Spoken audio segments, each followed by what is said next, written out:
Y'all, this is how to make a kid's bow using a sable palm petiole, which is the stem of the palm.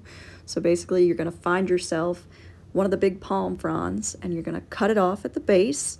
So you have this nice long stem, or the petiole, and you're going to cut it off of the actual palm frond, and then you're going to cut a little bit into each side of the stem so you have a place to put your string.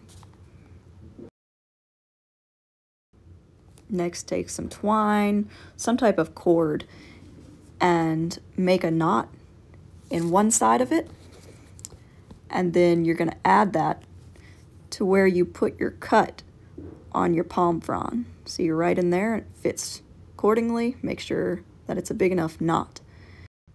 Then you're going to focus on the other side where you made that other notch, put your string through, and wrap it a couple of times around the stem.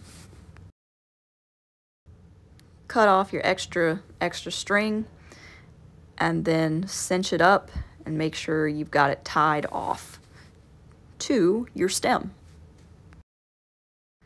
Remember, this is going to be a kid's toy. It's just for fun. This is going to break down after a while because it's a sable palm stem, but it's a really fun way, and this bow does work, y'all. Check this out. Okay. Dang!